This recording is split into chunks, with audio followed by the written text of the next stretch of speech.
എല്ലാവർക്കും വിനീതമായ നമസ്കാരം. നമ്മുടെ ഈ സെഷൻ ബൈലിംഗിലായിരിക്കും. കാർത്തിക ഇംഗ്ലീഷിലാണ് സംസാരിക്കാൻ കംഫർട്ടബിൾ, അതുകൊണ്ട് കാർത്തികയ്ക്ക് ഇംഗ്ലീഷിൽ സംസാരിക്കാം. അതിന് വിഷമിക്കേണ്ട. പിന്നെ വളരെ ചൂടുപിടിച്ച വയനാടൻ സമര ചരിത്രത്തിൻ്റെ ഒരു ചർച്ചയ്ക്ക് ശേഷം നമ്മൾ കുറച്ച് ലൈറ്റായിട്ടുള്ള ഒരു സബ്ജക്റ്റിലേക്ക് വന്നിരിക്കുകയാണ്. ഭാഷയും പരിഭാഷയും. നമുക്കപ്പം ഇപ്പോൾ പറഞ്ഞതുപോലെ വളരെ പ്രശസ്തരായ 3 ഗസ്റ്റുകളാണുള്ളത്.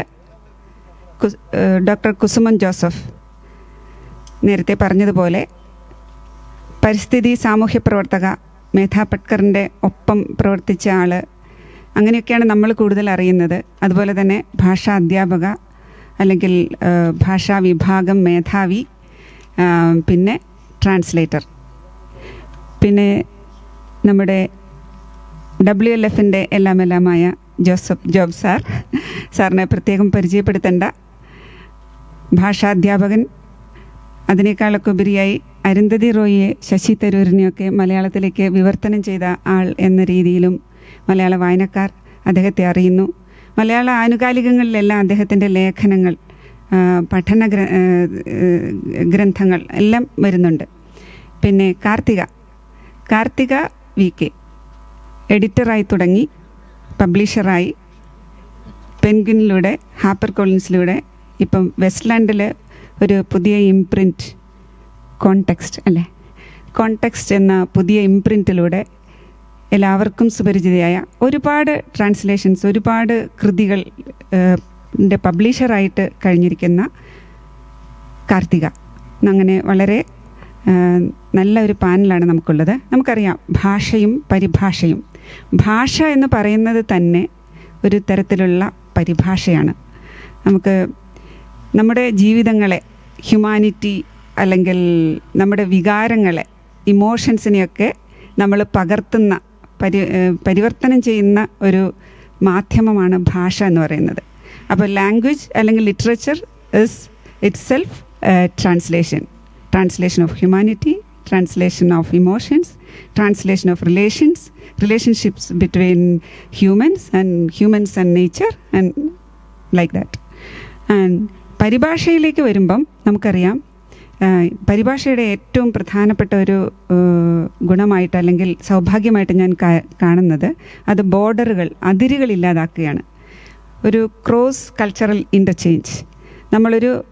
ഒരു ഭാഷയിൽ രചിക്കപ്പെട്ട ഒരു കൃതി അല്ലെങ്കിൽ ഒരു ആർട്ടിക്കിൾ മറ്റൊരു ഭാഷയിലേക്ക് എത്തുമ്പോൾ ഒരു സംസ്കാരം തന്നെയാണ് അവിടെ നമ്മളിലേക്ക് പകർത്തപ്പെടുന്നത് അല്ലെങ്കിൽ നമ്മളിലേക്ക് വിനിമയം ചെയ്യപ്പെടുന്നത്. അതുപോലെ ഇത് മറ്റുള്ളൊരു രാജ്യത്ത് നടക്കുന്ന സംഭവങ്ങൾ നമ്മൾ വായിച്ചറിയുന്നതിനേക്കാൾ ഒരു ഫിക്ഷനിലൂടെ അല്ലെങ്കിൽ ഒരു ട്രാൻസ്ലേറ്റഡ് വർക്കിലൂടെ വായിച്ചറിയുമ്പോൾ നമുക്കറിയാം, പ്രത്യേകിച്ചും യുദ്ധങ്ങളൊന്നും അറിയാത്ത നമ്മളൊക്കെ യുദ്ധത്തിനിരയാവുന്ന മനുഷ്യരുടെ വേദനകൾ അറിഞ്ഞത് പലസ്തീൻ കവികളുടെയും അവരുടെ അതുപോലെയുള്ള ഫിക്ഷനും നോൺ ഫിക്ഷനും അങ്ങനെയുള്ള ഗ്രന്ഥങ്ങളെല്ലാം വായിച്ചിട്ടാണ്. ഞങ്ങളുടെയൊക്കെ ചെറുപ്പകാലം എന്ന് പറഞ്ഞാൽ ബംഗാളി സാഹിത്യത്തിൽ നിന്നുള്ള ട്രാൻസ്ലേഷൻസ് വായിച്ച് വളർന്ന ഒരു ചെറുപ്പകാലമാണ് ഞങ്ങളുടേത്. അല്ലെങ്കിൽ പുറത്തുനിന്ന് റഷ്യൻ സാഹിത്യം, ലാറ്റിൻ അമേരിക്കൻ. ഞാൻ അധികം പറയുന്നില്ല, നമ്മുടെ ഗസ്റ്റുകളെ കൊണ്ട് നമുക്ക് പറയിക്കണം. ആദ്യം തന്നെ നമ്മുടെ പ്രിയപ്പെട്ട ഡോക്ടർ കുസുമൻ ജോസഫ് പരിഭാഷകളെ പറ്റി അല്ലെങ്കിൽ എത്തുന്നതിന് മുമ്പ് ഈ ഭാഷ എന്ന് പറയുന്ന ഒരു മാധ്യമം, ഒരു അധ്യാപിക എന്ന നിലയിൽ എങ്ങനെയാണ് ഭാഷയെ കാണുന്നത്, പരിഭാഷയെ കാണുന്നത്? പ്രിയപ്പെട്ട ഷീല ടോമി മോഡറേറ്റർ, എൻ്റെ സുഹൃത്തുക്കളായ പാനലിസ്റ്റുകൾ, പ്രിയ സുഹൃത്തുക്കളെ, എല്ലാവരെയും സ്നേഹപൂർവ്വം അഭിവാദ്യം ചെയ്യുന്നു. ഞാൻ നേരത്തെ പറഞ്ഞതുപോലെ സത്യത്തിൽ ഭാഷാ അധ്യാപികയാണെങ്കിലും വർഷങ്ങളായി ഞാൻ വ്യവഹരിക്കുന്ന മേഖല പരിസ്ഥിതി പ്രവർത്തനമാണ്. പരിസ്ഥിതി പ്രവർത്തനം ഈ പറഞ്ഞതുപോലെ ഭാഷ കൊണ്ടും പരിഭാഷ കൊണ്ടും സാർത്ഥകമാകേണ്ട ഒരു വിഷയമാണ്. പരിസ്ഥിതിയെപ്പറ്റി നമ്മൾ വേവലാതിപ്പെടുന്നതിന് കാരണം അടുത്ത തലമുറയെ പറ്റിയുള്ള വേവലാതി കൊണ്ടാണ്. ഒന്ന്, നമ്മളെപ്പറ്റിയുള്ളതിലധികമായി നമ്മുടെ അടുത്ത തലമുറയെ പറ്റിയുള്ള വേവലാതി വരുമ്പോഴാണ് നമ്മൾ അനുഭവിച്ചതിൽ കൂടുതലായ സുഖസൗകര്യങ്ങളാണ് ഭൗതികമായും ഈ ഭൂമിയിൽ നിന്നുകൊണ്ടും അവരനുഭവിക്കേണ്ടത് എന്നുള്ള ഒരു നമ്മളെ അങ്ങനെ പരിഭാഷ ചെയ്യുന്നത് കൊണ്ടാണ് അത്തരത്തിലുള്ള ഒരു ആശങ്ക വരുന്നത്. അതുപോലെ ഇപ്പോൾ ഈ CK ജാനു ഉൾപ്പെടെയുള്ള ആളുകൾ നടത്തുന്ന സമരങ്ങൾ, അത് ആ മനുഷ്യരിലേക്ക് നമുക്ക് നമ്മളെ തന്നെ പരിവർത്തിച്ച് വെക്കാൻ സാധിക്കുമ്പോഴാണ് അവരുടെ പ്രശ്നങ്ങൾ, അവരുടെ ബുദ്ധിമുട്ടുകൾ, നമ്മളെക്കാൾ കൂടുതൽ ബുദ്ധിമുട്ടുന്ന ആളുകളുണ്ട് എന്നുള്ള ഒരു സംഗതിയുണ്ട്. അതൊരു വൈകാരികമായ ഒരു പരിഭാഷയാണത്. അത്തരത്തിലുള്ള ആളുകൾക്ക് തന്നെയാണ് എനിക്ക് തോന്നുന്ന ഒരു അർത്ഥത്തിൽ നമ്മളെപ്പോഴും പറയാറുണ്ട്, ഈ നടീനടന്മാർ കുറച്ച് വൈകാരിക സ്വഭാവം വ്യക്തിജീവിതത്തിൽ സൂക്ഷിക്കുന്നവരായിരിക്കും എന്ന്. അതായത് പെട്ടെന്ന് എന്തെങ്കിലും സങ്കടം കേട്ടാൽ കരയാൻ പറ്റുന്ന ആളുകൾക്ക് തന്നെയാണ്, അല്ലെങ്കിൽ ചിരിക്കാൻ പറ്റുന്നവർക്കാണ് അഭിനയിക്കാനും പറ്റുക എന്ന്. ഇത് വെറുതെ അഭിനയിക്കുകയല്ലല്ലോ, അത് നമ്മൾ എന്താണ് സ്വാംശീകരിച്ചതിന് ശേഷം പ്രകടിപ്പിക്കുകയാണ്. അതുപോലെയുള്ള ഒരു സംഗതിയാണ് പരിഭാഷ എന്ന് പറയുന്നത്. എഴുത്തു തന്നെ അതാണ്. എല്ലാ എഴുത്തുകളും ഒരു പരിധിവരെ വൈകാരികമാണ്. അതുപോലെ തന്നെയാണ് പരിഭാഷയും ഒരു പരിധിവരെ അതിനൊരു വൈകാരിക ബന്ധമുണ്ട്. ഇപ്പോൾ ഭാഷ എന്താണ് എന്ന് നേരത്തെ തന്നെ മോഡറേറ്റർ പറഞ്ഞു കഴിഞ്ഞു. നമ്മുടെ വികാരങ്ങൾ, നമ്മുടെ ആശയങ്ങൾ, നമ്മുടെ ആശങ്കകൾ, അതൊക്കെ പ്രകടിപ്പിക്കാനുള്ള ഒരു മാധ്യമമാണ് ഭാഷ. ആ ഭാഷ എൻ്റെയും നിങ്ങളുടേതുമാണ്. മൂന്നാമതൊരാളെ നമ്മളുടെ വികാരങ്ങൾ അറിയിക്കാൻ, നമ്മുടെ ആശയങ്ങൾ അവരുമായി പങ്കുവയ്ക്കാൻ ഉള്ള മാധ്യമമാണ് പരിഭാഷ. അപ്പം ഈ ഇതിനകത്ത് ഈ നോട്ടീസിൽ പറഞ്ഞിരിക്കുന്നത് ട്രാൻസ്ലേഷൻ ബാരിയേഴ്സ് ടു ബ്രിഡ്ജസ് എന്നാണ്. അപ്പോൾ അതിർത്തികൾ ഉണ്ടാകുന്നത് അപരിചിതത്വം കൊണ്ടാണ്. ഭാഷയിലായാലും മറ്റേത് കാര്യത്തിലും അതിർത്തി ഉണ്ടാകുന്നത് അങ്ങനെയാണ്, അല്ലെങ്കിൽ പരിധി ഉണ്ടാകുന്നത് അങ്ങനെയാണ്, തടസ്സമുണ്ടാകുന്നത് അങ്ങനെയാണ്. ആ അതിർത്തികളെ, തടസ്സങ്ങളെ മറികടക്കാനുള്ള പാലങ്ങളാണ് ഈ പരിഭാഷ, ട്രാൻസ്ലേഷൻ. മലയാളത്തിന് അങ്ങനെ ഒരു സമ്പന്നതയുണ്ട്. മലയാളത്തിന് ഭാഷയ്ക്ക് ഒരുപാട് പ്രശ്നങ്ങളുണ്ട് എന്ന് ഭാഷ പഠിപ്പിക്കുകയും ചെയ്യുന്ന ആളുകൾക്ക് മനസ്സിലാവും. പ്രത്യേകിച്ച് ബഹുമാന സൂചകമായി പ്രയോഗിക്കാൻ വാക്കുകൾ നമുക്ക് കുറവാണ്. പക്ഷേ എങ്കിലും മലയാളം അതീവ സമ്പന്നമായ ഒരു ഭാഷയാകുന്നത് ഒരു വാക്കിന് തന്നെ അനന്തമായ സാധ്യതകൾ അർത്ഥം കൊണ്ട് ഉണ്ടാക്കിയെടുക്കാൻ നമുക്ക് പറ്റുന്നുണ്ട്. ഇപ്പോൾ തർജ്ജമ എന്നുള്ളത് മറ്റൊരു ഭാഷയിലെ വാക്കാണ്. അത് നമ്മൾ നമ്മുടേതായി സ്വീകരിച്ചു കഴിഞ്ഞു. വിവർത്തനം, പരിഭാഷ, ഇങ്ങനെ ഒരു വാക്കിന് പല വാക്കുകൾ ഉണ്ടാകുകയാണ്. മലയാളത്തിൻ്റെ ഒരു സമ്പന്നത അതാണ്. നമുക്ക് ബഹുമാനം സൂചിപ്പിക്കാൻ വാക്ക് കുറവാണെന്ന് പറയുമ്പോൾ തന്നെ ബന്ധങ്ങൾ സൂചിപ്പിക്കാനുള്ള വാക്കുകളുടെ സമ്പന്നതയുണ്ട് നമുക്ക്. ഇംഗ്ലീഷിൽ നമ്മളെപ്പോഴും ഈ പരിഭാഷയുടെ ഒരു പ്രശ്നം, നമ്മൾ മറ്റൊരു ഭാഷയുമായി വലിയ തോതിൽ സമ്പർക്കത്തിൽ ഏർപ്പെടുമ്പോൾ പരിഭാഷ അപ്രസക്തമായി തീരുന്നുണ്ട്. അങ്ങനെ വരുമ്പോൾ നഷ്ടം ഈ മാതൃഭാഷയ്ക്കാണ്. അതായത് നമ്മളുടെ യഥാർത്ഥത്തിൽ നമ്മൾ സംസാരിക്കുന്ന ഭാഷ അനാവശ്യമായി തീരുന്ന ഒരു ഘട്ടം വരും. അത് പലപ്പോഴും സംഭവിക്കുന്നുണ്ട്. ഇപ്പോൾ കേരളത്തിൽ സംഭവിക്കുന്ന ഏറ്റവും വലിയ പ്രശ്നം, എല്ലാ ആളുകളും, ഇപ്പോൾ കാർത്തികയുടെ കാര്യം പറഞ്ഞതുപോലെ, എല്ലാ ആളുകളും ഇംഗ്ലീഷ്, ഇവിടുത്തെ ചെറുപ്പക്കാർ പരസ്പരം സംസാരിക്കുന്നത് ഭൂരിപക്ഷവും ഇംഗ്ലീഷിലായിരിക്കും. അപ്പോൾ അവർക്ക് ഇംഗ്ലീഷിൽ നിന്നുള്ള ഒരു തർജ്ജമയുടെ ആവശ്യമേ വരുന്നില്ല. അതുകൊണ്ട് നഷ്ടപ്പെടുന്നത് സ്വന്തം ഭാഷയിലെ വൈവിധ്യങ്ങൾ കൂടിയാണ്, അല്ലെങ്കിൽ അതിൻ്റെ സംസ്കാരവും അതിൻ്റെ തനിമയും ഒക്കെ നഷ്ടപ്പെട്ടു പോകും. അപ്പം നമ്മൾ ഇംഗ്ലീഷിൽ സിസ്റ്റർ എന്നൊരു വാക്കോടുകൂടി സിസ്റ്റർ അവസാനിച്ച് സിസ്റ്റർ മാത്രമാണ്. നമുക്ക് മലയാളത്തിന് സഹോദരിയുണ്ട്, പെങ്ങളുണ്ട്, ഓപ്പയുണ്ട്, ചേച്ചിയുണ്ട്, അങ്ങനെ എത്ര സഹോദരൻ, ആങ്ങളയുണ്ട്. പിന്നെ ഓരോ വിഭാഗത്തിനും, മതവിഭാഗങ്ങൾക്ക് വ്യത്യസ്തമായ പേരുകളുണ്ട്. ഞാഞ്ഞ, കുഞ്ഞാഞ്ഞ എന്നൊക്കെ പറഞ്ഞിട്ട് വേറെയുണ്ട്. ചില ആളുകൾക്ക് ഓപ്പ എന്ന് പറയുന്നത് ആണും പെണ്ണുമായി വരുന്നുണ്ട്. ഇങ്ങനെ സുന്ദരമായ ഒരു ഭാഷയാണ്. വാക്കുകളുടെ സമ്പന്നത കൊണ്ട് പ്രൗഢമായ ഒരു ഭാഷയാണ് മലയാളം. ആ മലയാളത്തിലേക്ക് ലോക ഭാഷകളിൽ നിന്ന് ധാരാളമായി തർജ്ജമകൾ വന്നിട്ടുണ്ട്. ഈ തർജ്ജമകൾ നമ്മളെപ്പോഴും നേരത്തെ ഷീല പറഞ്ഞതുപോലെ തന്നെയാണ്, സംസ്കാരത്തെയാണ്, മനുഷ്യ ജീവിതത്തെയാണ്, ബന്ധങ്ങളെയാണ്, ക്ലേശങ്ങളെയാണ്, ഇതെല്ലാമാണ് നമുക്ക് പരിചയപ്പെടുത്തി തരുന്നത്. ഒന്നാമതായി ഈ സംസ്കാരം എന്ന് നമ്മളിങ്ങനെ എപ്പോഴും പറയുമ്പോഴും കേരളത്തിലേക്ക് മതങ്ങൾ വന്നത്, മതങ്ങൾ സഞ്ചാരികളായി വന്നു. പക്ഷേ ആ മതത്തിൻ്റെ പ്രചാരത്തിന് സാധ്യതയുണ്ടാകുന്നത് പരിഭാഷയിലൂടെയാണ്. ബൈബിൾ പോലെ പരിഭാഷപ്പെടുത്തപ്പെട്ട മറ്റൊരു പുസ്തകവുമില്ല. അതിനുശേഷം ഇങ്ങോട്ട് ഇപ്പോൾ മലയാളിയുടെ സാഹിത്യ വായനയെ പ്രചോദിപ്പിച്ചത് ബംഗാളി സാഹിത്യത്തിൽ നിന്നുള്ള പരിഭാഷകളാണ്. അതുപോലെ തന്നെ നമ്മളിപ്പോഴും ആധികാരികമായി പറയുന്ന ഒരു സംഗതിയാണ് പാവങ്ങളുടെ തർജ്ജമ.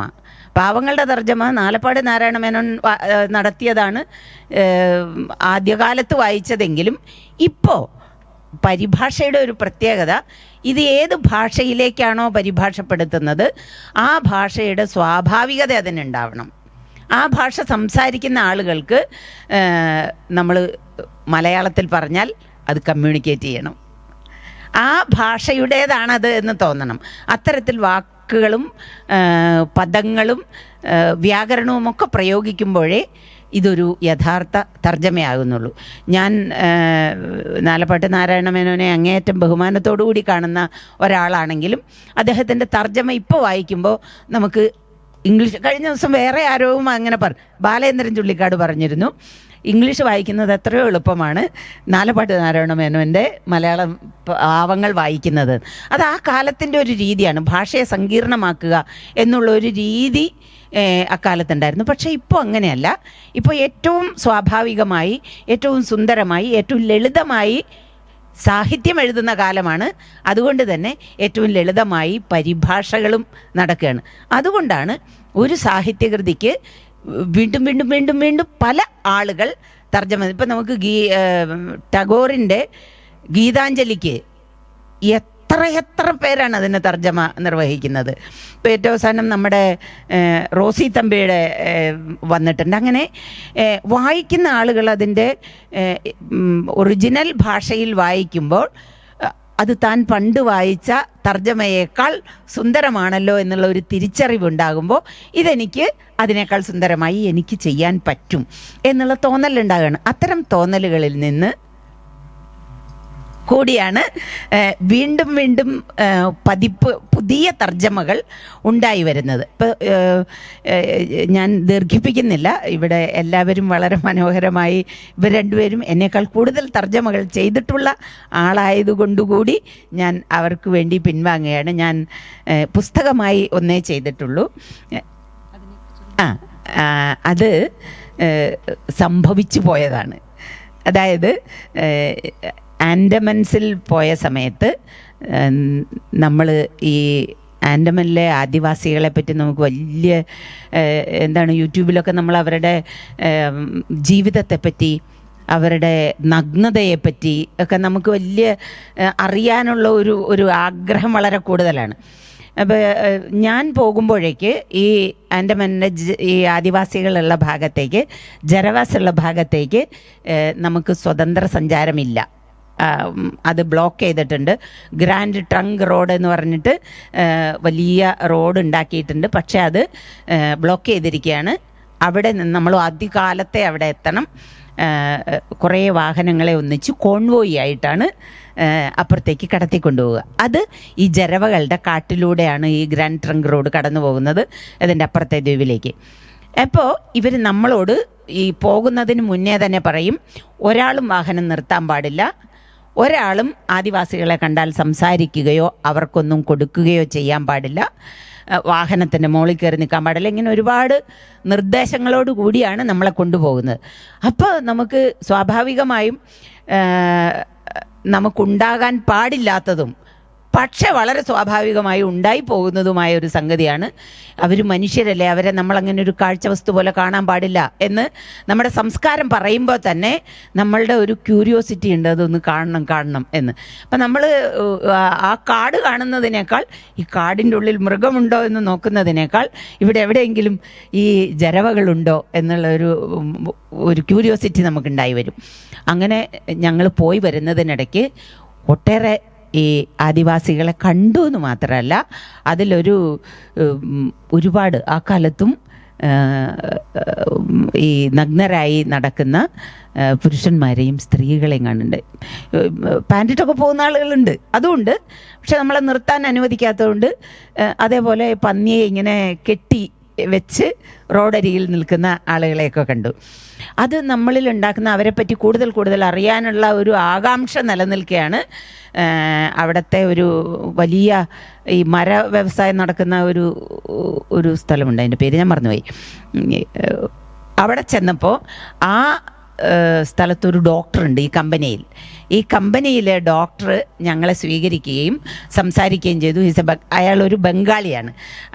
ബംഗാളി ഡോക്ടറാണ് ആദിവാസികളെപ്പറ്റി, ജരവകളെപ്പറ്റി പുസ്തകം എഴുതിയിരിക്കുന്നത്. അപ്പോൾ ഞങ്ങളും ഡോക്ടറും തമ്മിൽ സംസാരിച്ച് കഴിഞ്ഞപ്പോൾ ഡോക്ടർ നമ്മളോട് വലിയ സന്തോഷത്തിൽ ഇടപെടുകയും ഞങ്ങൾക്ക് അദ്ദേഹത്തിൻ്റെ പുസ്തകം ജരവാസ് ഓഫ് ആൻഡമാൻ എന്ന് പറഞ്ഞിട്ടുള്ള ആ പുസ്തകം തരികയും ചെയ്തു. ഡോക്ടർ രത്തൻ ചന്ദ്ര കാർ എന്നാണ് ഡോക്ടറുടെ പേര്. അദ്ദേഹം ഞങ്ങൾക്ക് തന്ന പുസ്തകം തിരികെ പോന്ന് ഞാൻ ഇവിടെ എത്തുമ്പോഴത്തേക്ക് തന്നെ അതിൻ്റെ വായന കഴിഞ്ഞു. അപ്പോൾ അത് ഒട്ടുമേ ഒരു സാഹിത്യകൃതിയേ അല്ല. പക്ഷേ അതിനകത്ത് ഈ ഡോക്ടർ രത്തൻ ചന്ദ്ര കാർ ആൻഡമാൻസിലെ ആദിവാസികളുടെ ഡോക്ടറായി പ്രാക്ടീസ് ചെയ്യാണ്. അവർ വളരെ ഈ പൊതുസമൂഹത്തോട് ഇടപെടാൻ വലിയ വിമുഖതയുള്ള ആളുകൾക്ക്, എന്നാലും ഇതിൻ്റെ ഉള്ളിലൂടെ ഈ പ്രത്യേകിച്ച് ഈ ഗ്രാൻഡ് ട്രങ്ക് റോഡിൻ്റെ നിർമ്മാണത്തോടനുബന്ധിച്ച് അവിടെ ഈ യാത്രക്കാരുമായിട്ടുണ്ടായ ഇടപെടൽ കൊണ്ടും ഈ മെയിൻലാൻഡിലുള്ള ആളുകളുമായിട്ടുള്ള വ്യവഹാരങ്ങൾ കൊണ്ടുമൊക്കെ പല രോഗങ്ങൾ, ഏറ്റവും ഭീകരം സിഫിലിസ് വരെ അവർക്ക് നമ്മുടെ ആളുകൾക്ക് കൊണ്ടു കൊടുക്കാൻ പറ്റി എന്നുള്ള ഒരു മികവ് ഉണ്ട്. അപ്പോൾ അങ്ങനെ അവർക്ക് രോഗങ്ങൾ വന്നു തുടങ്ങിയ കാലത്താണ് അവർക്കൊരു ഡോക്ടർ വേണം എന്നുള്ള ആൻഡമാൻസിലെ ഭരണകൂടത്തിൻ്റെ താല്പര്യമനുസരിച്ച് അവിടേക്ക് കടന്നു കയറാൻ പറ്റുന്നത്. അതിനൊക്കെ വലിയ കഥകളുണ്ട്. ആ പുസ്തകം വായിച്ചാൽ അത് മനസ്സിലാവും. ഈ ആൻഡമാൻസിലെ ഈ ജരവകൾക്ക് ഈ പുറത്തുള്ള ആളുകളുടെ സാധനങ്ങൾ എടുത്തു കൊണ്ടുപോകുന്നതിൽ മടിയൊന്നും ഉണ്ടായിരുന്നില്ല. അവർക്ക് വളരെ പ്രിയപ്പെട്ട ചുവന്ന വസ്ത്രം, പിന്നെ പഴങ്ങൾ, അതൊക്കെ കൊണ്ടുപോകാൻ അവർക്ക് വലിയ ഇഷ്ടമായിരുന്നു. അങ്ങനെ എടുക്കാൻ വന്ന ഒരു കുട്ടി ഇതിൻ്റെ ഇടയിൽ കുടുങ്ങിപ്പോകുന്നു, കാലൊടിഞ്ഞ് വേരിൻ്റെ ഇടയിൽ പെട്ടുപോകുന്നു. ആ കുട്ടിയെ ഒഴിവാക്കിയിട്ട് ബാക്കി എല്ലാവരും കൂടെ അപ്പുറം കടന്നുപോയി. കുട്ടിയെ കണ്ടിട്ടുണ്ടാവില്ല, കൊണ്ടുപോകാൻ പറ്റിയിട്ടുണ്ട്. നേരം വെളുത്ത് ഈ കുട്ടിയെ ഇവിടെ താമസിക്കുന്ന നമ്മുടെ ഇവിടുത്തെ ഈ മലബാർ കലാപത്തിനെ തുടർന്ന് എത്തിപ്പെട്ട ഒരുപാട് ആളുകളാണ്. എൻ്റെ നാട്ടുകാരാണ് അവിടെ കൂടുതൽ താമസിക്കുന്നത്, മലപ്പുറം ജില്ലക്കാരാണ്. അവിടെ വണ്ടൂരുണ്ട്, പിന്നെ അരീക്കോടുണ്ട്, മഞ്ചേരി ഉണ്ട്, ഇങ്ങനെയുള്ള സ്ഥലങ്ങളൊക്കെ ഉണ്ട് അവിടെ. ആ പ്രദേശത്ത് നിന്ന് വന്ന ആളുകളാണ് കൂടുതൽ, കൊണ്ടോട്ടിയൊക്കെ ഉണ്ട്. അപ്പോൾ അവരെ എടുത്തു കൊണ്ടുപോയി ഈ കുട്ടിയെ ചികിത്സിക്കുകയും ഈ കുട്ടി കുറേ നാളുകൾ റിവോൾട്ട് ചെയ്ത് നിന്നിട്ട് ഇവരുമായിട്ട് പതുക്കെ സഹകരിച്ചു തുടങ്ങുകയും അങ്ങനെ അവൻ 1-2 ഹിന്ദി വാക്കുകൾ പഠിക്കുകയും അവൻ്റെ ചില വാക്കുകൾ അവൻ വസ്ത്രം ധരിക്കാൻ തയ്യാറായി, അങ്ങനെയൊക്കെയുള്ള കഥകളുണ്ട്. ആ കുട്ടിയെ തിരികെ കൊണ്ടുപോയി വിടുന്നുണ്ട്. ആ കുട്ടിയെ തിരികെ കൊണ്ടുപോയി വിട്ടതിന് ശേഷമാണ് ഈ ആദിവാസികളുമായിട്ട്, ജരവാസുമായിട്ടൊരു ബന്ധം സ്ഥാപിക്കാൻ സാധിക്കുന്നത്. അല്ലെങ്കിൽ ഇവിടുന്ന് അങ്ങോട്ട് വെടിവെക്കുകയും അവിടുന്ന് ഇങ്ങോട്ട് അമ്പെയ്യുകയും എന്നുള്ള ഒരു രീതിയായിരുന്നു. അപ്പോൾ ആ പുസ്തകത്തിനോടുള്ള ഒരു വല്ലാത്ത അഭിനിവേശം കൊണ്ട്, അവിടെയുള്ള ആളുകളുടെ ജീവിതം മനസ്സിലാക്കാനുള്ള ഒരു കൗതുകം കൊണ്ട് ട്രാൻസ്ലേറ്റ് ചെയ്തതാണ്. അതിനു മുന്നേ ചെറിയ ലേഖനങ്ങളുടെയൊക്കെ തർജ്ജമകളെ ചെയ്തിട്ടുള്ളൂ. ഒന്ന് പറയാൻ പറ്റുന്നത്, നമ്മൾ വ്യത്യസ്തരായിരിക്കുന്നത് ഭാഷയുടെ വ്യത്യസ്തത കൊണ്ടുകൂടിയാണ്. ഈ വ്യത്യസ്തതയെയും സംസ്കാരത്തെയും തിരിച്ചറിയാൻ ഏറ്റവും മനോഹരമായി ഉപകാരപ്പെടുന്നത് ഈ പരിഭാഷയാണ്. ഞങ്ങൾ ഒരേ യൂണിവേഴ്സിറ്റിയിൽ പഠിച്ച ആളുകളാണ്. ഞങ്ങളൊക്കെ ട്രാൻസ്ലേഷൻ ഒരു വിഷയമായിട്ട് പഠിക്കുന്നതാണ്. അപ്പോൾ എപ്പോഴും പറയുന്നത് ഈ റോബർട്ട് ഫ്രോസ്റ്റിൻ്റെ വരിയാണ്, എന്താണോ തർജ്ജമയിൽ നഷ്ടപ്പെടുന്നത് അതാണ് കവിത എന്നാണ്. അപ്പോൾ അത് കവിതയെപ്പറ്റി മാത്രമുള്ളതല്ല, തർജ്ജമയിൽ കുറേ കാര്യങ്ങൾ സ്വാഭാവികമായും നഷ്ടപ്പെട്ടു പോകും. അതിന് തർജ്ജമയുടെ ഒരുപാട് തിയറികളൊക്കെ ഉണ്ട്. ആ തിയറികളെ മറികടക്കുന്ന തരത്തിൽ നമ്മൾ സ്വാഭാവികതയിലേക്ക് കൊണ്ടുവരിക, ആശയത്തെ മുറുക്ക പിടിച്ചുകൊണ്ട് ഈ വേർഡ് ടു വേർഡ് തർജ്ജമയല്ലാതെ ചെയ്യുക. ഇതൊക്കെയാണ് സാധാരണ നിലയ്ക്ക് തർജ്ജമയെപ്പറ്റി എപ്പോഴും സംസാരിക്കുന്ന ആളുകൾ, പരിഭാഷയെപ്പറ്റി സംസാരിക്കുന്ന ആളുകൾ, പരിഭാഷയുടെ സാധ്യതയെപ്പറ്റി ഞാൻ ഇതുകൂടി പറഞ്ഞിട്ട് നിർത്താം. ഈ പാരസൈറ്റ് എന്നൊരു സിനിമയ്ക്ക് ഓസ്കാർ കിട്ടിയിരുന്നു. അപ്പോൾ ആ ഓസ്കാറിൻ്റെ ഡയറക്ടർ പറയുന്ന ഒരു വാക്കുണ്ട്, ഓസ്കാർ അവാർഡ് വാങ്ങിച്ചുകൊണ്ട് പറയുന്ന, നിങ്ങളെന്നാണോ ഈ സിനിമയ്ക്ക് ഈ സബ് ടൈറ്റിൽസിൻ്റെ 1 ഇഞ്ച് ടോൾ ആ ബാരിയർ നിങ്ങൾ മറികടക്കുന്നത്, അന്ന് നിങ്ങൾക്കൊരു അത്ഭുത ലോകം തുറന്നു കിട്ടുകയാണ്. ഈ ലോകത്തുള്ള സകല സിനിമകളും അതാത് ദേശത്തിൻ്റെ കഥകളാണ് പറയുന്നത്, അതാത് ദേശത്തിൻ്റെ ദുഃഖങ്ങളും ദുരിതങ്ങളും, നേരത്തെ പറഞ്ഞ പോലെ യുദ്ധങ്ങളുമൊക്കെയാണ് പറയുന്നത്. ആ യുദ്ധങ്ങളിലേക്ക് നമ്മൾ എത്തിപ്പെടുന്നത് ഈ 1 ഇഞ്ച് പൊക്കമുള്ള ഈ സബ് ടൈറ്റിൽ നമ്മൾ വായിക്കാനും അതിൻ്റെ അപ്പുറത്തുള്ള വികാരം സ്വീകരിക്കാനും നമ്മൾക്ക് സാധ്യതയുണ്ടാകുമ്പോഴാണ്. അതാണ് പരിഭാഷ. മറ്റൊരാളെ മനസ്സിലാക്കലാണ്, മറ്റൊരു ജീവിതത്തെ മനസ്സിലാക്കലാണ്, മറ്റൊരു വികാരം അറിയലാണ്, മറ്റൊരു സംസ്കാരം ഉൾക്കൊള്ളലാണ്. Thank you. ഡോക്ടർ കുസുമം പറഞ്ഞ വളരെ ചിന്തോദ്ദീപകമായ വാക്കുകൾ നമ്മൾ കേട്ടു. അപ്പം ആ എമ്പതി എന്ന വികാരം ഒരു ട്രാൻസ്ലേഷനിലൂടെ ഒരു പരിഭാഷപ്പെടുത്തുമ്പോൾ നഷ്ടപ്പെടുന്നുണ്ടോ? നഷ്ടപ്പെടുന്നത് എന്തോ അതാണ് കവിത എന്ന് പറഞ്ഞു. പക്ഷേ എനിക്ക് തോന്നുന്നു എമ്പതി നഷ്ടപ്പെട്ടാൽ ആ കൃതിയെ അല്ലാണ്ടായി മാറും. ആൻഡമാനിലെ ജരാവകളെ നമ്മൾ അറിഞ്ഞത് ഇപ്പോൾ മലയാളത്തിൽ പലരും വായിച്ചറിയാൻ പോകുന്നത് ഈ ട്രാൻസ്ലേഷനിലൂടെ ആയിരിക്കും. അതായത് മാർജിനലൈസ്ഡ് ആയിട്ടുള്ള ഒരുപാട് വോയിസസിന് നമ്മുടെ ഇടയിലേക്ക് കൂടുതൽ ആളുകളിലേക്ക് എത്തിക്കുക എന്നുള്ള ഒരു വലിയ ധർമ്മവും ട്രാൻസ്ലേഷൻ നിർവഹിക്കുന്നുണ്ട് എന്ന് നമുക്ക് പറയാം.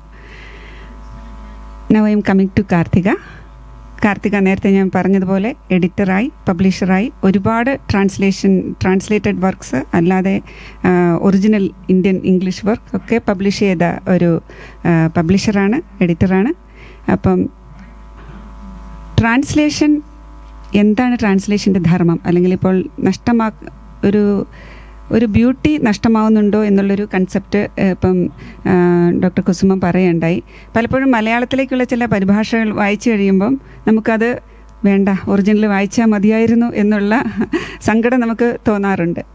അപ്പം as a publisher, how do you see translated works? ഇപ്പം നമ്മുടെ ഭാഷയിൽ നിന്ന് ഇപ്പോൾ ഒരു റൈറ്റർ എന്ന നിലയിൽ എനിക്ക് വളരെ സന്തോഷമുണ്ട്. ട്രാൻസ്ലേറ്റേഴ്സിനോട് ഞാൻ വളരെ നന്ദിയുള്ളവളാണ്. എനിക്ക് എൻ്റെ രണ്ട് മലയാളം നോവലുകൾക്കും രണ്ട് നല്ല ട്രാൻസ്ലേറ്റേഴ്സിനെ കിട്ടി. ഡോക്ടർ ജയശ്രീ കളത്തിൽ, മിനിസ്തി IAS. അവർ രണ്ടുപേരും ഇപ്പോൾ പറഞ്ഞതുപോലെ നമ്മുടെ ഫിക്ഷനിലുള്ള കവിത നഷ്ടപ്പെടാതെ, അതിനുള്ള വികാരം നഷ്ടപ്പെടാതെ അത് ഇംഗ്ലീഷിലേക്ക് പകർത്തിയെന്ന് ഒരു റൈറ്റർ എന്ന നിലയിൽ എനിക്ക് ഉത്തമമായ ബോധ്യമുണ്ട്. അപ്പം നമ്മുടെ ഒരു റൈറ്റേഴ്സ് എപ്പോഴും ട്രാൻസ്ലേറ്റേഴ്സിനെ കാണുന്ന അങ്ങനെയാണ്. നമ്മുടെ ശബ്ദം നമ്മുടെ ഭാഷയുടെ അതിർത്തികൾക്ക് അപ്പുറത്തേക്ക് എത്തിക്കുന്ന ഒരു മഹനീയമായ സർവീസാണ് ട്രാൻസ്ലേറ്റേഴ്സ് ചെയ്യുന്നതെന്ന് തോന്നാറുണ്ട്. പക്ഷേ പലപ്പോഴും അതിനുള്ള അംഗീകാരം പലപ്പോഴും ഒരു ട്രാൻസ്ലേറ്റഡ് വർക്ക്, ഇപ്പോൾ വല്ലി പറഞ്ഞാലും ഷീല ടോമിയുടെ വല്ലി, ജയശ്രീ കളത്തലിനെ അത് നമ്മൾ ജയശ്രീ കളത്തിൽ വിവർത്തനം ചെയ്തതാണെന്ന് പറഞ്ഞ് ഓർമ്മിപ്പിക്കേണ്ടി വരുന്നു. അല്ലെങ്കിൽ ആ നദിയുടെ പേര് ചോദിക്കരുതെന്ന് പറഞ്ഞാൽ അപ്പോൾ ഷീല ടോമിയുടെ. അപ്പോൾ do not as the river ഷീലയുടെ മാത്രമല്ല, അത് മിനിസ്തി എസിൻ്റെയും കൂടി പുസ്തകമാണെന്ന് നമ്മൾ ഓഥർ എന്ന നിലയിൽ നമ്മൾ പറഞ്ഞ് റീഡേഴ്സിനോട് പലപ്പോഴും പറഞ്ഞ് കൊടുക്കേണ്ടി വരുന്നുണ്ട്. How do you see the original English Indian work and the translated works? ഇപ്പം മലയാളത്തിൽ നിന്നൊക്കെ ഇതിലേക്ക് വരുന്ന ട്രാൻസ്ലേറ്റഡ്, അതിനൊരു കമ്പാരിസൺ പറയാമോ? അല്ലെങ്കിൽ ട്രാൻസ്ലേറ്റഡ് വർക്ക്സിൻ്റെ സ്ഥാനം എന്താണ് ഇന്ന് ഇന്ത്യൻ ലിറ്ററേച്ചറിൽ?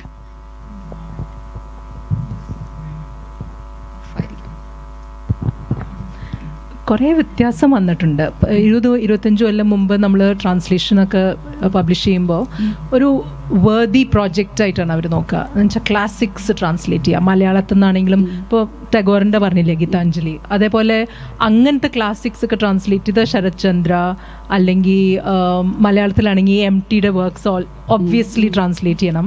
പക്ഷേ ഒരു കണ്ടംപററി വർക്ക്സ് ഉണ്ടല്ലോ, അപ്പോൾ ഇപ്പോൾ പബ്ലിഷ് ചെയ്തു മലയാളത്തിൽ, കുറച്ച് കൊല്ലം കഴിഞ്ഞപ്പോഴേക്കും ഇംഗ്ലീഷിൽ വന്നു. അത് 20 കൊല്ലം 25 കൊല്ലം മുമ്പ് അതൊന്നും അൺഇമാജിനബിൾ ആണ്. നമ്മൾ അങ്ങനെയൊന്നും ആലോചിക്കുക തന്നെ ഉണ്ടായിരുന്നില്ല. എന്ന് വെച്ചാൽ ട്രാൻസ്ലേഷനിൽ അത്ര ഇൻട്രസ്റ്റ് ഉണ്ടായിരുന്നില്ല, റീഡറിനും ഉണ്ടായിരുന്നില്ല, പബ്ലിഷേഴ്സിനും ഉണ്ടായിരുന്നില്ല. ഇംഗ്ലീഷ് ലാംഗ്വേജിൻ്റെ കാര്യമാണ് പറയുന്നത് കേട്ടോ ഞാൻ. ബിറ്റ്വീൻ ലാംഗ്വേജസ് എപ്പോഴും ട്രാൻസ്ലേഷൻ ഉണ്ടായിരുന്നു. പറഞ്ഞ പോലെ ബംഗാളി ടു മലയാളം. ആക്ച്വലി ബംഗാളിയിലേക്ക് കുറവും ബംഗാളിയിൽ നിന്ന് ട്രാൻസ്ലേഷൻ അധികമായിരുന്നു മലയാളത്തിലേക്ക്. അതേപോലെ നമ്മൾ റഷ്യനൊക്കെ വായിച്ച്, നമ്മളും അതേ ജനറേഷനാണ്, we grew up on Russian literature.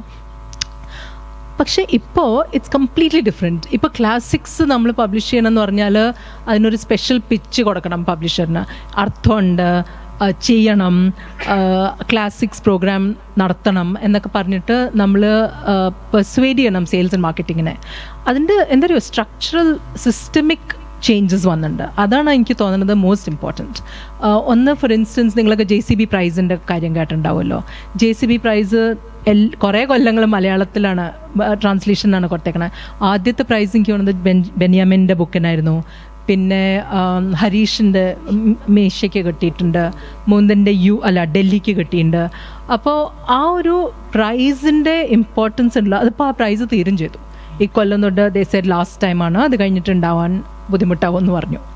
പക്ഷേ ആ പ്രൈസിൻ്റെ ഇമ്പോർട്ടൻസ് എന്തായിരുന്നു വെച്ചാൽ അവർ പറഞ്ഞു, only those books that have been published in the original language in the last 7 years, പിന്നെ അത് കൂട്ടി കുറച്ച് 10 years ഒക്കെ ആയിട്ട് നോക്കൂ, ആ പീരീഡിൽ പബ്ലിഷ് ചെയ്ത ബുക്ക് മാത്രമേ എലിജിബിൾ ആണെന്ന് പറഞ്ഞു. ഇമ്മീഡിയറ്റ്ലി പബ്ലിഷേഴ്സിൻ്റെ ആ ഹോൾ സെർച്ച് ഫോർ ട്രാൻസ്ലേഷൻസ് മാറി. അവർ പറഞ്ഞു, ഇനി അവാർഡിന് സബ്മിറ്റ് ചെയ്യണമെങ്കിൽ നമുക്ക് കണ്ടംപററി വർക്ക്സ് മാത്രമേ പറ്റുള്ളൂ. Author has to be alive, translator has to be alive, 10 കൊല്ലത്തിനകത്ത് പബ്ലിഷ് ചെയ്യണം. അപ്പോൾ ആ സിസ്റ്റമിക്കലി ആ ചേഞ്ച് വന്നു. ഒരു പ്രൈസിൻ്റെ ഇമ്പാക്റ്റാണത്. ആൻഡ് ആ ഒരു പ്രൈസ് കാരണം എനിക്ക് തോന്നുന്നത് എല്ലാ കൊല്ലവും ഒരു ഷോർട്ട് ലിസ്റ്റിൽ ഇപ്പോൾ 10 ടൈറ്റിൽ ഉണ്ടെങ്കിൽ അതിലൊരു 4-5 ടൈറ്റിൽ ട്രാൻസ്ലേഷൻ ആവും. അതൊരു വലിയൊരു വ്യത്യാസമാണ്. അത് എന്ത് പറ്റിയെന്ന് വെച്ചാൽ ആ പ്രൈസിന് വേണ്ടി സബ്മിറ്റ് ചെയ്യാൻ വേണ്ടിയിട്ട് എഡിറ്റോറിയലും കുറേയും കൂടി അലേർട്ടായി. ബിക്കോസ് പ്രൈസ് കിട്ടാനുള്ള ചാൻസ് ഉണ്ടെങ്കിൽ വളരെ ഇമ്പോർട്ടൻ്റ് ആവും, സെയിൽസ് കൂടും, മാർക്കറ്റിംഗ്, ബ്രാൻഡിങ്, എല്ലാത്തിനും ഒരു പ്രൈസ് വളരെ ഇമ്പോർട്ടൻ്റ് ആണല്ലോ. അപ്പോൾ അതുകൊണ്ട് അത്രയും സമയം കൂടി എഡിറ്റോറിയൽ അതിനെ ഡിവോട്ട് ചെയ്യാൻ തുടങ്ങി. ഒരു റൗണ്ട് എഡിറ്റ് ചെയ്യല്ല, 2 റൗണ്ടല്ല, 3 റൗണ്ട് എഡിറ്റ് ചെയ്ത് തുടങ്ങി. ബിക്കോസ് പെർഫെക്ഷൻ പറ്റണ അത്രയും വരുത്തണം എന്ന് പറഞ്ഞിട്ട്. അപ്പോൾ അത് മാറിയപ്പോൾ തന്നെ ആ ക്വാളിറ്റി ഓഫ് ട്രാൻസ്ലേഷൻ മാറി, ക്വാളിറ്റി ഓഫ് എഡിറ്റോറിയൽ മാറി, അതിനെ പ്രസൻറ്റ് ചെയ്യണത് വഴിയും മാറി. മാർക്കറ്റിംഗ് ഒറിജിനലി ഒരു 20 years ago ട്രാൻസ്ലേഷൻ വന്നു, പബ്ലിഷ് ചെയ്തു, അങ്ങനെ മാർക്കറ്റിൽ പോയി. ഒറിജിനൽ ഇന്ത്യൻ റൈറ്റിംഗ് എന്ന് പറഞ്ഞാൽ ഇംഗ്ലീഷ് ലാംഗ്വേജ് റൈറ്റിങ്ങിനായിരുന്നു എപ്പോഴും ഇമ്പോർട്ടൻസ്. അപ്പോൾ book sellers, pan Indian market നോക്കുകയാണെങ്കിൽ ബുക്ക് ഷോപ്പിൽ പോയാൽ ട്രാൻസ്ലേഷൻസ് ഒരു ടക്ട് അവേ ഒരു കോർണറിൽ ഒരു കോപ്പി ഓരോ ബുക്കിൻ്റെയൊക്കെ കാണുള്ളൂ. ഇപ്പോൾ യുൽ സി ഒക്കേഷണലി ഒരു പൈലപ്പൊക്കെ കാണാം അല്ലേ. അപ്പോൾ അങ്ങനെയൊക്കെ വ്യത്യാസങ്ങൾ വന്നിട്ടുണ്ട്. എനിക്ക് തോന്നുന്നത് ആ സിസ്റ്റമിക് ഇമ്പോർട്ടൻസ് ആണ്. നമ്മൾ അത് കുറയ്ക്കാൻ പറ്റില്ല അതിൻ്റെ ഇമ്പോർട്ടൻസ്. ബിക്കോസ് ബാക്കി നമ്മളിപ്പോൾ ട്രാൻസ്ലേഷൻ ചെയ്യണം എന്നുള്ള ഉദ്ദേശമുണ്ട് എല്ലാവർക്കും, ട്രാൻസ്ലേഷൻസിന് ഇമ്പോർട്ടൻസ് ഉണ്ട് എന്നറിയാം. പക്ഷെ അതിൻ്റെ ഒരു സൈഡ് എന്താണെന്ന് വെച്ചാൽ ഡൈവേഴ്സിറ്റി വിതിൻ പബ്ലിഷിംഗ് ഹൗസസ്. ഇപ്പോൾ നമ്മളിപ്പോൾ മലയാളത്തിൽ നിന്ന് കുറേ ട്രാൻസ്ലേഷൻസ് വന്നിട്ടുണ്ട് ഇംഗ്ലീഷിലേക്ക്. അത് കാരണം എന്താണെന്ന് വെച്ചാൽ മലയാളി എഡിറ്റേഴ്സ് ധാരാളം പബ്ലിഷിംഗ് ഹൗസസിലുണ്ട്, ബംഗാളി ധാരാളം പബ്ലിഷേഴ്സ് ട്രാൻസ്ലേറ്റ് ചെയ്തിട്ടുണ്ട്. ബിക്കോസ് ബംഗാളി എഡിറ്റേഴ്സ് ഉണ്ട്, അപ്പോൾ അവർക്ക് ആക്സസ് ഉണ്ട്, അവർക്ക് ചോദിക്കാൻ പറ്റും എന്താ ഇമ്പോർട്ടൻറ്റ്, എന്താ പബ്ലിഷ് ചെയ്തേക്കണേ, what is worth translating or what is possible to translate. നിങ്ങളിപ്പോൾ പറഞ്ഞ പോലെ translation is very important to understand someone, empathy, അതൊക്കെ കൊള്ളാം. പക്ഷേ the difficulty of translation is the problem. ഈ കവിത what is lost in translation എന്ന് പറഞ്ഞില്ലേ, അതേപോലെ നമ്മളിപ്പോൾ എത്ര എഡിറ്റ് ചെയ്താലും, അത് ഞാൻ എക്സ്പീരിയൻസ് കൊണ്ട് പറയണം, ഭാഷ അറിഞ്ഞാലും അറിഞ്ഞില്ലെങ്കിലും, however many times you edit Mukundan novel or എന്താ പറയുക MTയുടെ തന്നെ ദ ഓൾഡർ ടെക്സ്റ്റ്, അതൊക്കെ ട്രാൻസ്ലേറ്റ് ചെയ്ത് വരുമ്പോൾ ആ ലിറിസിസം ഉണ്ടല്ലോ, ആ ഭാഷയുടെ ആ ഭംഗി, ഭാഷയുടെ ആ പ്ലേ ഓഫ് വേർഡ്സ്, അലിറ്ററേഷൻ, അത് വളരെ അണ്ടർ റേറ്റഡ് ഒരു സാധനമാണ് അലിറ്ററേഷൻ. മലയാളത്തിൽ വരുമ്പോൾ ആ കേൾക്കുമ്പോൾ ഉള്ള ഒരു ഭംഗിയുണ്ടല്ലോ, അത് ഇംഗ്ലീഷിൽ അലിറ്ററേറ്റ് ചെയ്യാൻ പറ്റില്ല. അതേ വേർഡ്സ് ഇപ്പോൾ നമ്മൾ ചൂസ് ചെയ്ത് ഇംഗ്ലീഷിൽ യൂസ് ചെയ്താൽ അതിൻ്റെ കംപ്ലീറ്റ്ലി ഡിഫറെൻറ്റ് സൗണ്ട് ആവും. അപ്പോൾ ആ സൗണ്ട് വരില്ല. അപ്പോൾ then you have to compromise as a translator and as an editor. You are saying ഇത് അലിറ്ററേഷൻ ആണോ ഇവിടുത്തെ ഇമ്പോർട്ടൻറ്റ് സാധനം, അതോ നമ്മൾ ഒറിജിനലിൽ നിന്ന് ട്രാൻസ്ലേറ്റ് ചെയ്യുമ്പോൾ should we go for the sense or the meaning or prioritization? ആ ഒരു സെൻറ്റൻസിൽ എംഫസിസ് എവിടെ വരണേ, ഏത് ഭാഗത്തിനാണ് എംഫസിസ് വരണേ? The first part of the sentence or the second? Alliteration or meaning? അതോ പ്ലോട്ടിൻ്റെ ഇതിൽ നോക്കുമ്പോൾ maybe the sentence is completely irrelevant. ആ മലയാളത്തിൽ ആ എഴുതുമ്പോൾ ആ സെൻറ്റൻസിൻ്റെ ഭംഗി കാരണം ആ സെൻറ്റൻസിനൊരു പേർപ്പസ് ഉണ്ട് ആ പാരഗ്രാഫിൽ. അപ്പോൾ വെറും പ്ലോട്ട് വഴി നോക്കുകയാണ്, ആ ഭംഗി അങ്ങോട്ട് ട്രാൻസ്ലേറ്റ് ചെയ്യാനും പറ്റിയില്ലെങ്കിൽ then what do you need that sentence for? അപ്പോൾ ആ സെൻറ്റൻസ് ഡ്രോപ്പ് ചെയ്ത് വരും. അപ്പോൾ മലയാളം വായിക്കുമ്പോൾ അയാൾ പറയും, അയ്യോ ഈ സെൻറ്റൻസ് തന്നെ ഇല്ല അവിടെ, this is A very bad translation എന്ന് പറയും. പക്ഷേ ഇംഗ്ലീഷിൽ നിന്ന് നോക്കുമ്പോൾ അവർ പറയും ആ സെൻറ്റൻസ് ഉണ്ടെങ്കിൽ it would have reduced the quality or the readability or the audibility of the paragraph. അതുകൊണ്ട് you should not have translated it. അപ്പോൾ ഇങ്ങനെ I think the most difficult thing, ഇപ്പോൾ I'm not saying that the writer has an easier job. നിങ്ങൾ obviously you have a difficult job of creating the text. പക്ഷേ I think the translator has a most impossible job of communicating the beauty and the strength and the power of that in another language. ഏത് language ആയാലും. പക്ഷേ ഇംഗ്ലീഷിൽ ഒരു പ്രത്യേക ഒരു problem ഉണ്ട്. English has very short എന്താ പറയുക, ഒരു ബ്രെവിറ്റി ഉണ്ട് ഇംഗ്ലീഷിൽ. ഇപ്പോൾ ഒരു 5 വാക്കിൽ 5 സെൻറ്റൻസിൽ പറയണത് ഇംഗ്ലീഷിൽ 5 സെൻറ്റൻസ് ആക്കിയാൽ it would be very long drawn out. അത് വല്ലാണ്ടൊരു ഫ്ലവറി ആയിട്ടുള്ളൊരു ലാംഗ്വേജ് ആയിട്ട് വരും. അത് ആ ഇക്കോണമി ഓഫ് ലാംഗ്വേജ് നമ്മൾ ഇംഗ്ലീഷിലേക്ക് ട്രാൻസ്ലേറ്റ് ചെയ്യുമ്പോൾ വന്നാൽ മലയാളത്തിൽ ലോസ് ആണെന്ന് തോന്നും. പക്ഷേ ആ ഒരു So I always say translation ആണെങ്കിൽ what you should be looking for is not what does it mean, what is the sense of it, what is the alliteration, adalla, what is the impact that had on the reader when they read it in Malayalam. Adhe impact nammal engane varthe. Forget the writer's intention, forget what the writer wanted to do, what did that text achieve, and if whatever it achieved in Malayalam, you have to seek to find that same impact for the reader who's only reading it in English. ആ impact വരുത്താനുള്ള എന്തൊക്കെ tools ഉള്ളതെന്ന് വെച്ചാൽ അത് use ചെയ്യുക. So you work backwards from the impact rather than forward from the meaning എന്നാണ് എനിക്ക് തോന്നാറ് as an editor. That's what I seek to find from the translator. What did you want to do, what did the writers say that moved you so much, let me try and do that. അത് one part of the translation thing. The second thing that is really changing now is AI. നമ്മളിപ്പോൾ Google translate travel ചെയ്യുമ്പോൾ ഒക്കെ use ചെയ്യുന്നുണ്ട്. That is A sensible practical sort of thing. ഇന്നലെ ഞാൻ ഇൻസ്റ്റഗ്രാമിൽ ഒരു AI-നെ പറ്റി, നിങ്ങൾ കണ്ടിട്ടുണ്ടോ അറിയില്ല, ഒരു വീഡിയോ ഉണ്ടായിരുന്നു. ഡോഗ് ലാംഗ്വേജ് എങ്ങനെയാണ്. So I am one of those who watches dog videos and cat videos on social media. കുറേ എങ്ങനെ ഉണ്ടാവില്ല. അപ്പോൾ അതിലൊരു AI ഉണ്ട്. They are saying this AI, if the dog barks what does it mean എന്ന് മറ്റേ ഡോഗിന് മനസ്സിലാവുന്നത്. അപ്പോൾ അങ്ങനെ ഒരു AI അവരെന്തോ ഒരു ആപ്പ് ഉണ്ടാക്കി വെച്ചിട്ടുണ്ട്. And they constantly marketing that. So your dogs can speak to other dogs, you can understand dog language. അപ്പോൾ ഇതൊക്കെ ഡോഗിനെ വിട്ടിട്ട് there are so many apps now which are talking about translation. അപ്പോൾ ആ ട്രാൻസ്ലേഷൻ്റെ tools are getting better and better. അപ്പോൾ finally what will the role of the translator be? Will AI take over? Will technology take over? അതൊക്കെ I think there are going to be serious problems in how we translate, what we translate, but that's I think still in the future. At the moment I think the important thing is to translate as much as possible, as well as possible, and to bring as much diversity as possible, not Bengali and Malayalam and Marathi alone, but Manipuri, Kashmiri, Tamil, still a lot of translations happen, but Kannada not so much. Telugu not at all, almost. It's very little. There are lots of things to fix in this space. പക്ഷേ എനിക്ക് തോന്നുന്നത് the process has begun. Thanks to writers, thanks to translators, there is a whole energy behind publishing translations now. That's the current situation. Yes, I think അങ്ങനത്തെ prices ട്രാൻസ്ലേറ്റേഴ്സിനും റൈറ്റേഴ്സിനും ഒരുമിച്ച് കൊടുക്കണം അല്ലേ ശരിക്കും? കാരണം അതെ,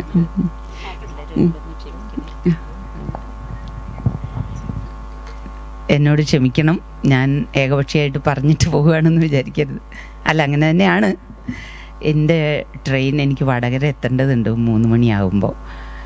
അപ്പം അതുകൊണ്ട് സദയം.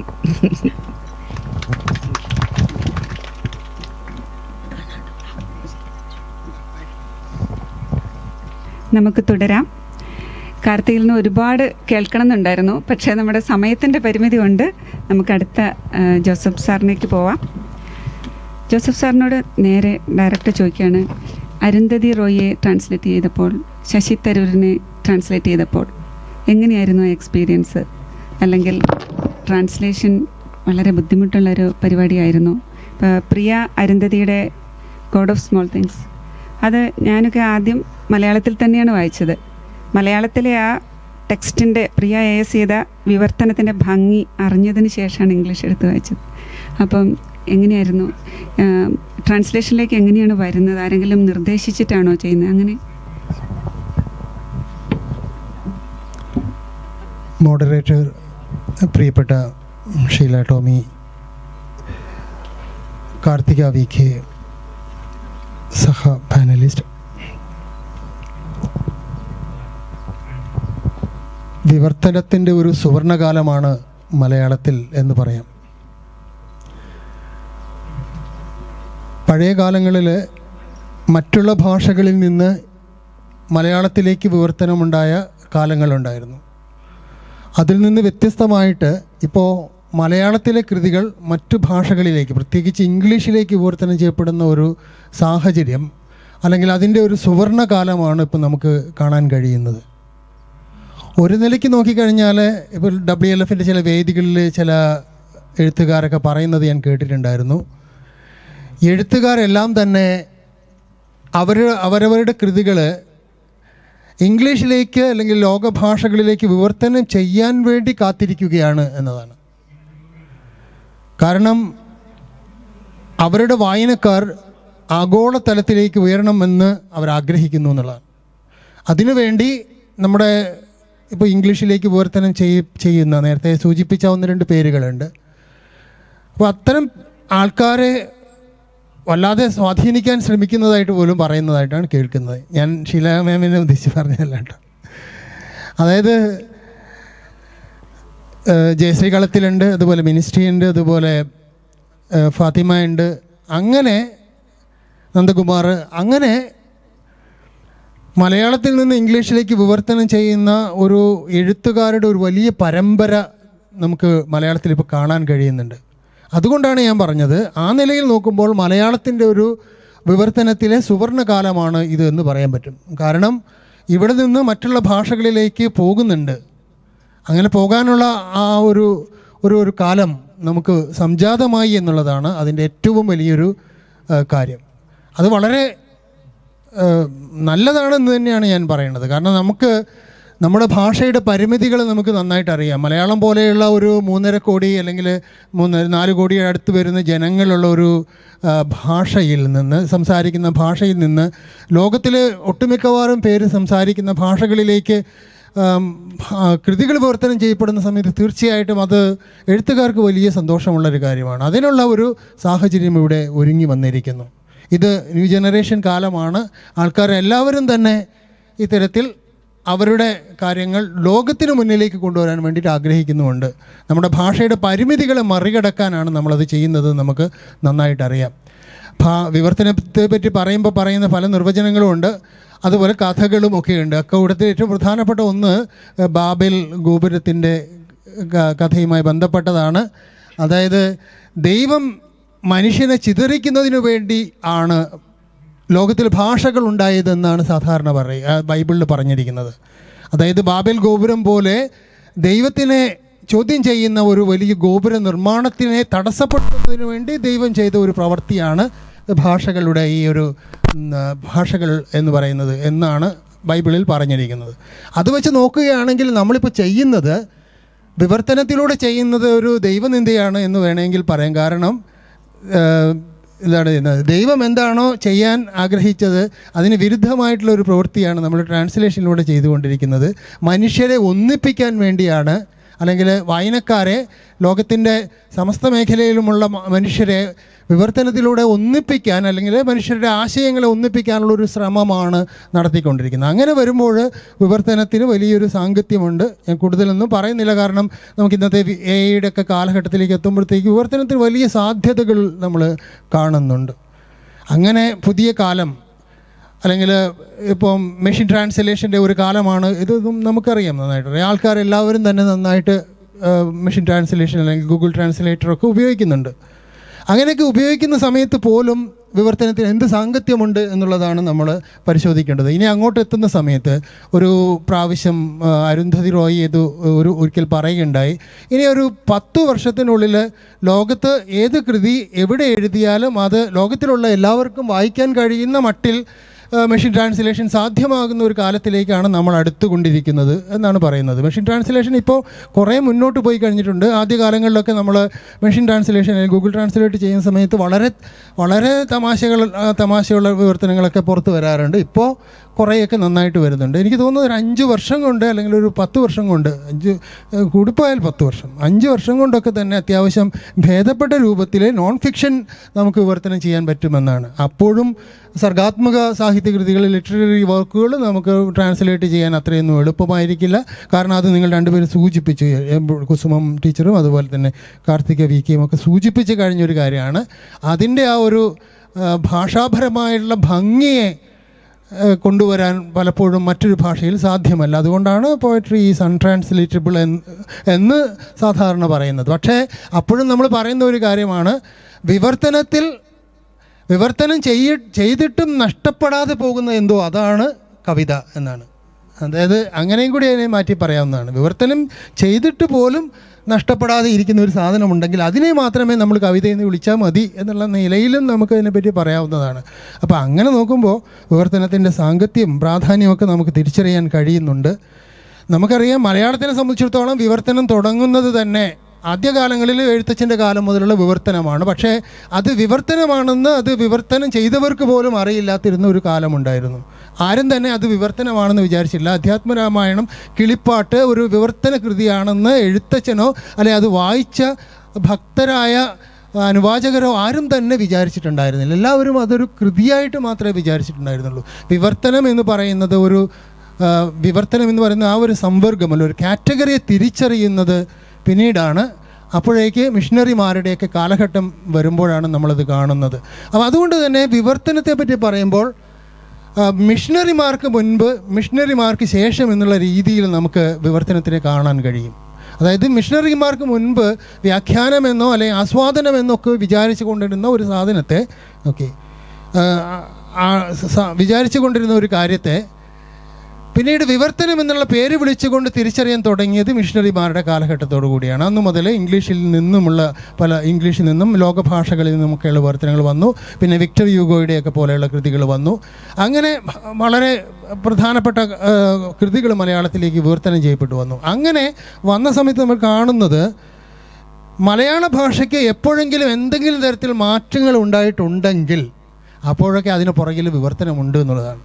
അതായത് എഴുത്തച്ഛനെ പറ്റി പറയുമ്പോൾ ഭാഷയുടെ പിതാവെന്ന് പറയുന്നുണ്ടെങ്കിൽ അതിന് പിറകിൽ ഈ സംസ്കൃതത്തിൽ നിന്നുള്ള ആശയങ്ങളെ മലയാളത്തിലേക്ക് കൊണ്ടുവന്നതിൻ്റെ ഒരു കാലമുണ്ട്. മിഷണറിമാരുടെ കാലത്ത് വരുമ്പോൾ അപ്പോഴും ഭാഷയ്ക്ക് പരിവർത്തനം, കുണ്ടട്ടൻ്റെയൊക്കെ പോലെയുള്ള കാലത്ത് വരുമ്പോൾ ഭാഷയ്ക്ക് പരിവർത്തനം ഉണ്ടാകുന്നുണ്ട്.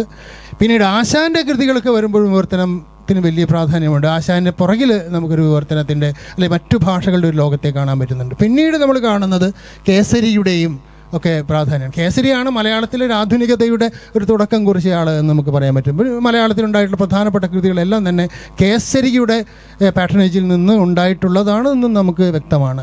അങ്ങനെ വരുമ്പോൾ പിന്നീടുള്ള കാലത്തിലേക്ക് വരുമ്പോൾ നമ്മൾ സച്ചിദാനന്ദൻ്റെയും KG ശങ്കരപ്പിള്ളയുടെയും ഒക്കെ കാലത്തേക്ക് വരുമ്പോൾ മറ്റു പലതരത്തിലുള്ള വിവർത്തനം. ഇങ്ങനെ എപ്പോഴാണോ ഭാഷയ്ക്ക് മാറ്റങ്ങൾ ഉണ്ടായിട്ടുള്ളത്, അല്ലെങ്കിൽ മലയാളത്തിൽ എപ്പോഴെങ്കിലും മാറ്റങ്ങൾ ഉണ്ടായിട്ടുണ്ടെങ്കിൽ അത് വിവർത്തനത്തിന് ശേഷമാണ് എന്നതാണ് എനിക്ക് പറയാനുള്ളത്. അതുകൊണ്ട് തന്നെ മലയാളത്തിൽ ഇപ്പം നമ്മൾ കാണുന്നത് നമ്മുടെ ഭാഷയുടെ ഒരു മാറ്റത്തിൻ്റെ ഒരു കാലം എന്ന് പറയുന്നത് ഇന്നത്തെ ഈ കാലം അടയാളപ്പെടുത്തുന്നത് ഇത് തന്നെയാണ്.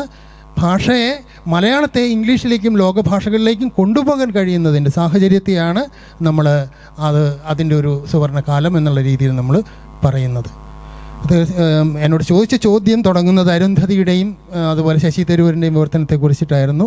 അത് പറയാനുള്ള സമയമുണ്ടോ എന്നറിയില്ല, എന്നാലും ഒരു വാക്കിൽ അത് ഞാൻ പറഞ്ഞു തീർക്കാം. അതായത് അരുന്ധതി റോയിയുടെ വിവർത്തനമൊക്കെ ചെയ്യാൻ വേണ്ടിയിട്ട് DC ബുക്സിൽ നിന്ന് ആവശ്യപ്പെട്ടത് കൊണ്ടാണ് പല ചില ലേഖനങ്ങളായിട്ടാണ്. നമുക്കെല്ലാവർക്കും അറിയാവുന്നതുപോലെ ആസാദി എന്നത് ഒരു നോൺ ഫിക്ഷൻ പുസ്തകമാണ്, കൃതിയാണ്. അതിൽ വരുന്നത് പ്രധാനപ്പെട്ട ലേഖനങ്ങളെല്ലാം തന്നെ, അവരുടെ പ്രധാനപ്പെട്ട ലേഖനങ്ങളെല്ലാം തന്നെ മുൻപ് നടത്തിയിട്ടുള്ള പ്രഭാഷണങ്ങളോ അല്ലെങ്കിൽ ലേഖനങ്ങളോ തന്നെയാണ്.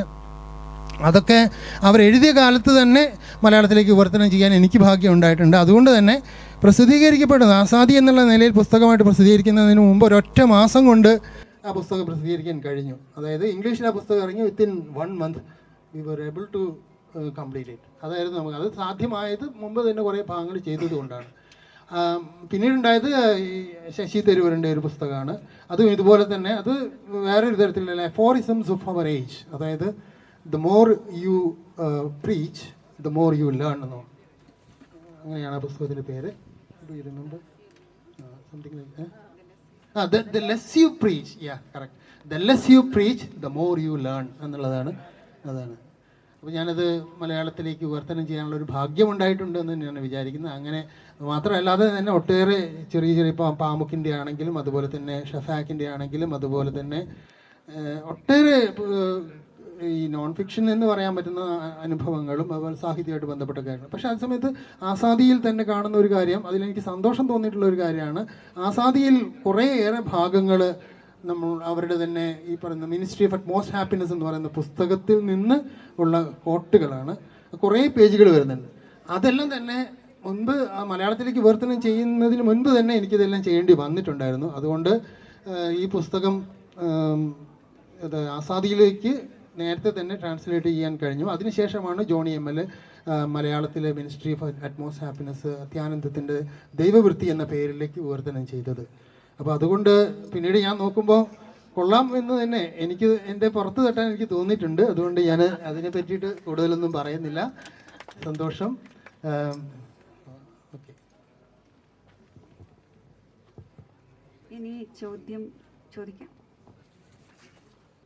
My question is on transliteration. Like, I feel that it is kind of facilitates the language there, because when you a person from I'm trying to learn the Malayalam language, but when I just read it, I don't find the exact words in Malayalam, where I just find English words written in Malayalam script. So you want all the Malayalam signboards should be translated? Yeah, because I feel that English. It facilitates the language's death as well. Because previously she was talking about we don't use the exact word. Let's say, for example, sister, we just use sister. I feel this facilitates that, is what I feel. That is another thing actually. I don't know whether the people will like it if you write in a country, in a state like Kerala, if all the people, everywhere, if it is written in English, the signboards and the shop names and all, I don't think that the people are going to like it at all.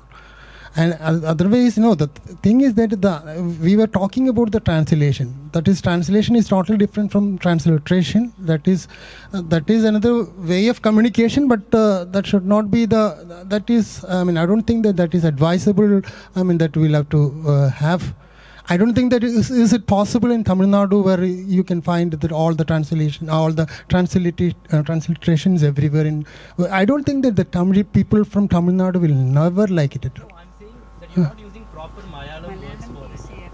Can I just speak? I think that also there's something about commerce and aspirational language here, right? It's not necessarily about the language or the script. It's about the shoppy, which is not the shop, So you put those words in, and that's got actually less to do with the language than with all these other factors of being seen to be attracting people from outside, where the shop is located, but if you see the buses, if you see or the movie hoardings, you'll see that all of those places you'll find Malayalam is used as Malayalam. It's only in the shops and not even in the signages. I don't think street signs would do this, so I don't think it's about the language at all, is what I mean. I think you are talking about the translation of the equivalence of instead of using the English words, why can't we use the real Malayalam words for that? That is another, our practice is something like that. And as we are growing, I mean, that in the evolution, no, we'll have to think that we'll have to use more like that. But the thing is that in a global situation, people are using more and more English words for that. And then we should not think that the Malayalam, we are translating it. Instead, we'll have to consider that these words, the words like bench, desk, and those words, we should consider it as Malayalam rather than considering it as English. That I don't think that you'll have to think like that. That is the thing. Why should you think that it is everything is? You cannot even, instead of computer. I mean, in Tamil, I think that some other words are there, like for transport, Tolaipechi, Tolaikachi, something like that. No, is there, and for transport, it is what is the word you are using in Tamil? I mean, Pokuvarathu Kazhagam and all. That and all is a different. If you use that such kind of words in Malayalam, people are not going to like it at all. Instead, yeah, correct. Vaidida Agamana Nigamana Yandram, something like that. Instead of switch, we are using it. People are going to Vidyut Shakti. Correct. People are going to make fun of us, if we are using such words. And okay, another question is. It's a comment. I understand what he's saying because I'm a Malayali living in Tamil Nadu. Okay, and I feel that what we do in Kerala is easier, and translation in a way enriches the recipient language. So in Malayalam, if you can use the word switch, it's far easier than in Tamil, where you say the instrument that brings on and switches off. It's actually what you're doing is you're taking the word switch and you're translating it into a huge phrase, and that doesn't become equal to one word. So, sometimes for a person who has not studied classical Tamil, it's very difficult. I have to ask people now, what does this mean? Though I live in, and this is easier. One language does enrich another language. So if you take, the English language developed so much because we borrowed words from Greek and Latin, and even Tamil words are there in English. So that leads to language enrichment. Whereas in Tamil Nadu, you tend to be purists and you will stick to, a classical Tamil word, which it becomes very difficult for the layperson to use. Session അവസാനിക്കുകയാണ്. എല്ലാവർക്കും നന്ദി.